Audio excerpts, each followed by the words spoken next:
Welcome to your Robbins Regional Wrap, your one-stop shop for all your Houston County news. I'm Megan Western. Each week, we're taking you through what's happening in Houston County, Warner Robins, Robins Air Force Base, and your very own neighborhood. This week, the Houston County Jail is close to its maximum capacity of 665 inmates. With crime on the rise this year, Sheriff Matt Moulton says the number of people behind bars is climbing, and the county may have to make tough decisions if space runs out. Elizabeth Hunter talked to him about what could be next. You're talking 85 to 95 inmates per one deputy, and so that's stressful. 647. That's the number of inmates currently sitting in the Houston County Jail, only 18 people away from capacity. Not very good. Major Brian Blanton is the jail administrator. He says a big concern is that inmate numbers are rising, but their staff is not. We have slots for 151 people. Now that's civilians and deputies, sworn deputies, and I'm currently sitting at about 120. Sheriff Matt Moulton says 647 inmates is not normal. Their numbers usually stay in the high 500s. This year the numbers have been higher. So far this year, Houston County has had 15 homicides. In 2024, there were 9 all year. That number is very elevated to what we've ever seen before. Moulton says if capacity is reached, there are 2 options they can explore: expansion or getting certain inmates out on bond. In cases where we get to that threshold, we're able to contact the DA's office about getting those holds released. If there's been a sufficient amount of time, we can get those holds released and release the people from jail. He says they have already identified inmates who could qualify to be released if the jail hits capacity. He had identified about 42 inmates that were in on a probation hold. Of those 42, 38 had an additional charge with a bond. In Houston County, Elizabeth Hunter, 13 WMAZ News. Now, Blanton says they're hiring for civilian jobs at the jail. The jobs can range from food prep to managing the front office, watching cameras, or even cleaning. The pay starts at $16 an hour and the shifts are 12 hours long. And 3 men will now spend more than 2 decades in prison after pleading guilty to a deadly Warner Robins shooting. In 2023, Michael Cooper was shot multiple times after at a convenience store on North Davis Drive. He later died at the hospital. Now 24-year-old Shadarius Hogan, 22-year-old Vincent Winston, and 23-year-old Chancellor Williams have pled guilty to the murder. Hogan received 30 years in prison, while Winston and Williams were each sentenced to 25 years. Investigators say surveillance footage and ballistic evidence linked the 3 men to the fatal shooting. And a Warner Robins teenager is sharing her story after she says a stranger accused her of stealing his wallet and then shot at her car. 18-year-old Alicia Jackson was grazed by a bullet and left traumatized just moments after driving down the street that she thought was safe. Jasmine Lee sat down with Jackson, who says what happened to her could have happened to anyone. I'm not really thinking he's going to shoot me. I'm just thinking like he's trying to scare me or he just chasing me. At just 18, Alicia Jackson thought she was doing something simple, riding with her boyfriend to the store early Saturday morning. Instead, she ended up being chased down, shot at, and grazed by a bullet. I'm getting jammed and somebody just yelling at me. Jackson says it happened around 5 a.m. on Lakeview Road in Warner Robins, a street she never thought twice about driving down. That's when she says a man in a white Ford F-150 pickup pulled up beside her, leaning out the window and yelling. Jackson told me he seemed enraged and she'd never seen him before. He's like, y'all stole my wallet. I know you took it. I would shoot at you. Like, and he's just repeatedly saying that, like, in an angry tone. As she tried to escape, she heard a gunshot. The bullet tore through her car door and grazed her left hip. In that moment, she says everything changed. In a moment, I'm terrified. I'm shaking, like tremendously, like I can't stop shaking. Jackson says her car is still being held as part of the investigation. She's now speaking out so that other young people stay alert and never have to experience what she did. I don't feel safe in Warner Robins anymore because like I'm not free for real. Like people are just shooting at random people, so she says what happened to her could have ended much worse, and she's grateful to be alive to tell her story. Reporting in Warner Robins, Jasmine Lee, 13 WMAZ News. And we reached out to the police department for comment on the case, but have not heard back. And this week, conversations filled social media surrounding the murder of Charlie Kirk. And now some people are questioning the Houston County School District after they say 2 employees mocked Charlie Kirk's death on social media. Elizabeth Hunter spoke to one parent who said she's not only concerned, but wondering what they're teaching in the classroom. They react with joy and celebration when a man loses their life.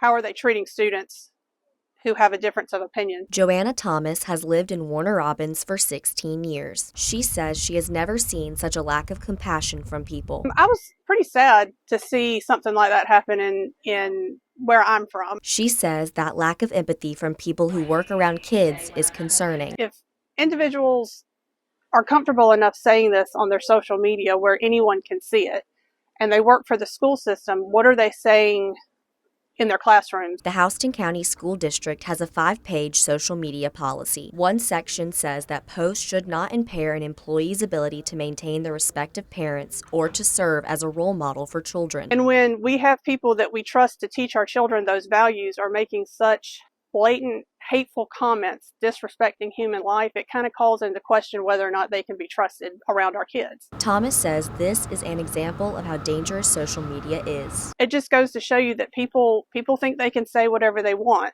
and that they're safe because they're saying it from their phone or from a computer. But, I mean, words have impact. The school district responded with a statement that said, in part, behavior like this does not align with the values of the Houston County School District. Please be assured that the matter is being thoroughly handled. In Houston County, Elizabeth Hunter, 13 WMAZ News. The school district said they would not provide any additional details until this issue is handled. CBS News reports schools and businesses across the country are facing similar situations. While free speech protections vary by state, the First Amendment does not apply to private workplaces. That means private sector workers often have little protection from being fired for political comments.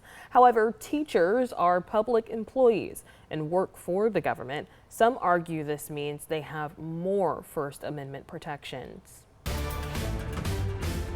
In election news, the candidates running for Warner Robins mayor met for their first debate. Incumbent Mayor LaRonda Patrick and challenger Fabian Velasquez shared their visions and plans for the city in front of an audience of Warner Robins voters just 2 months ahead of the election. Olivia Dunn was at that debate and shares from both candidates. Mayor LaRonda Patrick and Fabian Velasquez went head-to-head on everything from downtown development to crime. But one of the last things both candidates discussed Thursday night was their own integrity. To give me a shot. That's one of the final messages Fabian Velasquez left a room full of Warner Robins voters after being asked how his integrity would make him a good candidate for mayor. Mayor Patrick responded, "Integrity may not be his priority." That's just one of the things the candidates disagreed on at Thursday night's debate. Another disagreement came up when discussing the north side of the city, which Velasquez argued has not received any revitalization projects during Patrick's first term. In the last 4 years, I have not seen a single plan on how to revitalize the north side. Mayor Patrick responded and said that the majority of her projects focused on that area. The majority of projects that happen under my leadership happen on the north side of town, especially when it comes to investments by the city of Warner Robins. Education and experience were also a hotly debated issue, with Patrick citing her current position in higher education making her prepared for the job. Our city deserves the best candidate who is prepared, who is educated, who is knowledgeable, and most importantly, who puts people over politics. Velasquez argued Warner Robins is a working class city and that higher education is not going to get the job done. This town needs more than pieces of paper and degrees.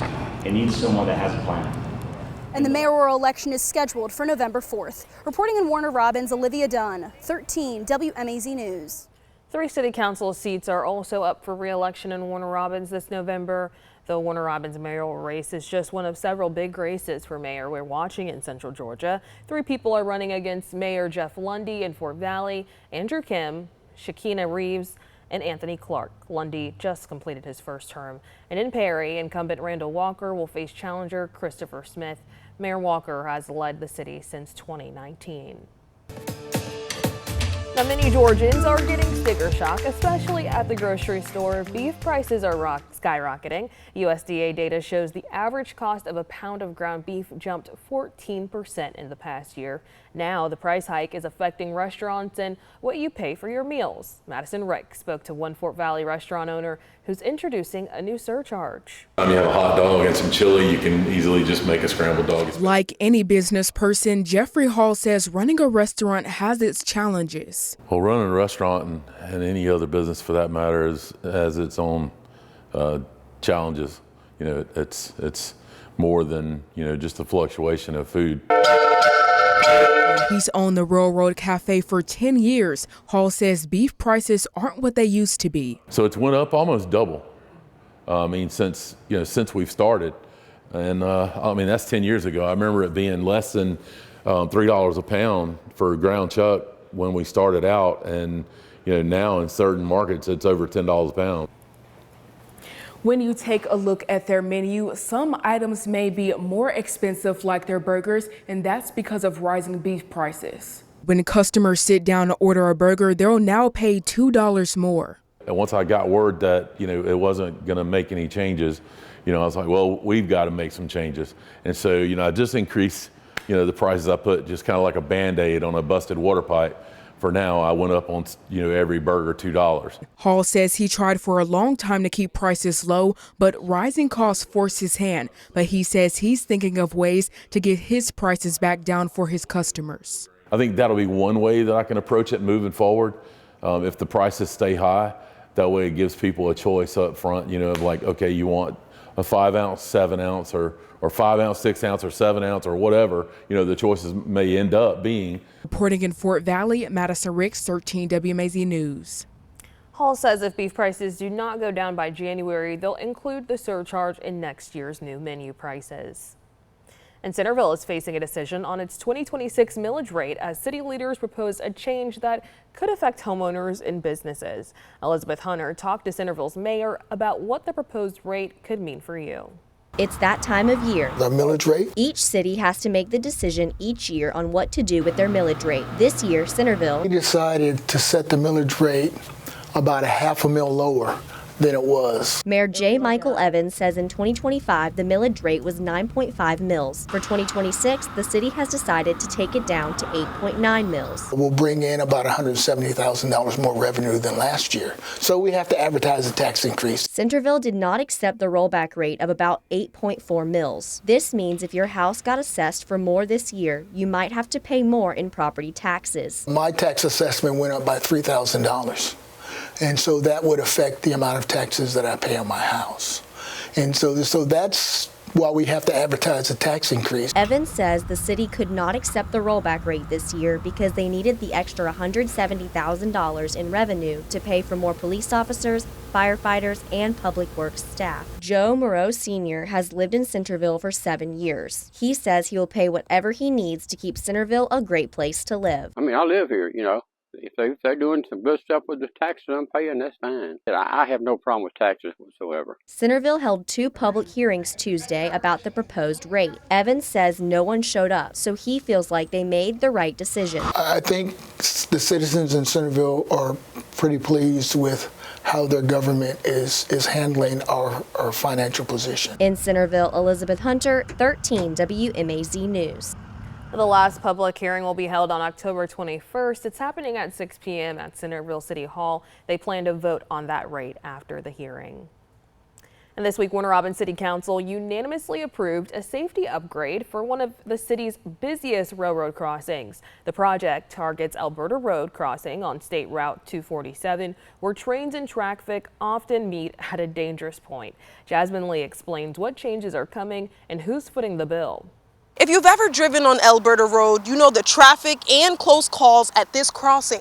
But that could soon change if city leaders approve new safety upgrades here tonight. The sound is familiar, but for many drivers, it's also a warning that comes too late. That's one reason Warner Robins leaders are backing a plan to make this crossing safer. Whenever the city starts to work on these big type of projects, it definitely feels like there's the question of efficiency. But for drivers like Mike Jones, it's about more than just improvements. He wants to make sure city promises turn into results. There's the possibility that this could be another failed project that just messes up traffic, causes people to, have to deal with inconveniences that they don't need to for a lot longer than projected. The city is working with the Georgia Department of Transportation to install solar-powered flashing signs, raised pavement markers, and new road striping at the crossing. City Administrator James Drinkard said construction could begin before the end of the year. It's expected to take a few months. The visibility and sight lines in this area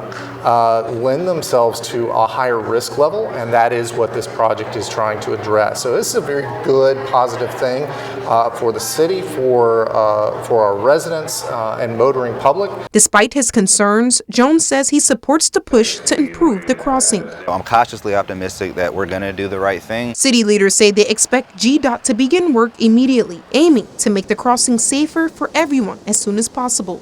Reporting in Warner Robins, Jasmine Lee, 13 WMAZ News. City Administrator James Drinkard says GDOT is leading the project. And yet another upgrade out of Warner Robins. Police plan to upgrade their crime-fighting technology with an AI-powered camera system. City Council approved a 5-year contract for the Flock safety platform. It's designed to help officers track suspects and monitor 911 calls in real time. Jasmine Lee breaks it down. One male crazy. When calls like this come in, every second counts. Warner Robins police are about to launch an AI-powered camera system called Flock Safety. They say it will integrate better with their current equipment. It's very similar to the one we currently have uses. We would still have donor sites that would allow us to view video footage straight from this map. Analyst John Richards told me the system will allow officers to monitor license plate readers, video feeds, and live maps, all from one platform. It includes 911 audio integration, alerting dispatchers in real time to callers using certain keywords. We'll be allowed to allocate a certain number of pole cameras, especially at major intersections where we have multiple wrecks or hit and runs. The first year cost just over $53,000, covered by state funds and existing software budgets. The remaining 4 years at $80,000 each will require annual council approval. Installation isn't underway yet, but Captain Eric Gossman expects hardware to roll out in the coming months. It will search all the current Flock cameras and give us leads on where it might be, whereas before we would have to go in and check each camera individually to look for that vehicle. When it's fully deployed, officers say Flock Safety will make investigating crimes faster and help Warner Robins streets safer. Reporting in Warner Robins, Jasmine Lee, 13 WMAZ News. Gossman says these cameras could save the city more than $100,000 over 5 years. That's compared to their previous vendor. He expects the new upgrade to take place in October. Now, leaders across Central Georgia have said Flock cameras have put a dent in crime. In August, Byron Police Chief Wesley Cannon told us crime was down, and a lot of the improvement was due to faster response times and technology like Flock cameras. He said their cameras help officers track vehicles and investigate crimes quicker.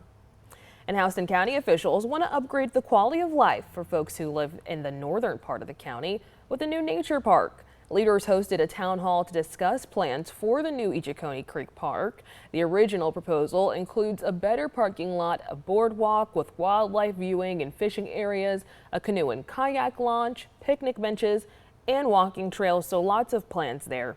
Over 50 people came to see them and share their opinions. I think it'd be a great thing for the simple reason is we'll give some attention to the northern part of Houston County, which needs some attention. Well, this would give the people in the north end an opportunity to get out and hunt and fish, get on the river and canoe and kayak and enjoy the outdoors. Leaders are now applying for the Georgia Outdoor Stewardship Program grant, which would fund the new upgrades. Now, if approved, they'll get the money in summer of 2026. You guys are our heroes. We need you guys. We love you guys. We've got your back and we're going to support you. Houston County is taking another step to ensure safety is close by for everyone who calls it home. At a commission meeting, leaders voted to approve the hiring of 9 more firefighters. This will allow all 8 fire stations to have 24/7 staff. Elizabeth Hunter talked to some firefighters who told her this was much needed. With the growth of the county, with the growth of the department, I think it's going to be really beneficial for everyone. It's no secret that Houston County is booming, and more people means more emergencies. Malachi Calloway is a firefighter at Station 8. He says until now, his station's covered area had no firefighter on staff after normal working hours. On the weekends and after 5, we relied on volunteers to come in and grab a truck or wait for the next closest station to respond, which would expand response times. Station 3 in Hawkinsville and Station 7 in Warner Robins had the same problem. Calloway says the staffing has been a long time coming, and he's thankful for the help. I actually live in that area as well, so now I feel a whole lot better as far as my family and my neighbors.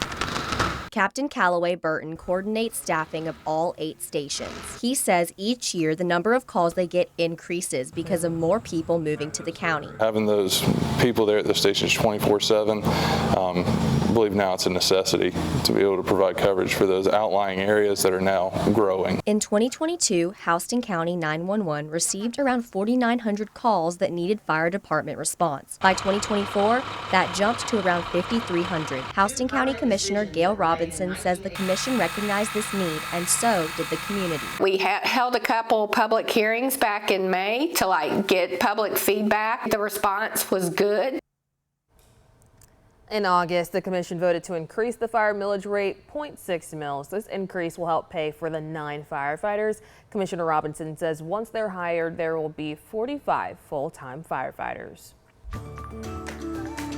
And a former Robins Air Force Base general and his colonel wife were honored with an exhibit in the Tubman Museum for more than 60 years of service that they have combined. Olivia Dunn spoke to General McElroy, who started his military career right here in Central Georgia, in a story that comes straight from the heart. Kelvin and Maria McElroy's story is one of service, sacrifice, strength, and a little imagination. Now the couple is a permanent part of history here at the Tubman Museum, just a 5-minute drive away from where it all started. Sitting on my grandmother's front porch, East Macon, Georgia, sitting on the front porch, wondering, how can I see the world? Before he was a general, Kelvin McElroy was a Fort Hill native. He grew up in East Macon and decided the military was his way to see the world. Joining ROTC at Fort Valley State University, he started out in the Army, but that all changed when he met Maria. We met in Korea, so my first duty station was in Korea, so I met her, believe it or not, on a bus, going to an event, to an Air Force event. At the time I was in the Army. General McElroy joined the Air Force Reserve so he and Maria could stay together, and they did, through countless countries, states, and jobs. General McElroy's last stop was Brigadier General at Robins Air Force Base, a full circle moment for McElroy. From Fort Hill to Fort Valley to Fort Bliss, East Macon. Both he and his wife retired this August and earned a proclamation from the mayor and an exhibit in the Tubman Museum honoring their 69 years of service. He says the city gave him an opportunity to do more than see the world. It also gave him a chance to change it. General McElroy's mantra, life is what you imagine it to be. Life is what I imagine it to be. And from Macon, Georgia, my life has been what I have imagined it to be.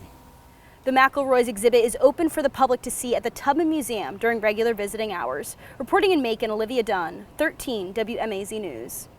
Colonel McElroy is enjoying retirement as an ROTC instructor in the couple's home state of Maryland, while General McElroy is headed to the Pentagon in October for his next assignment.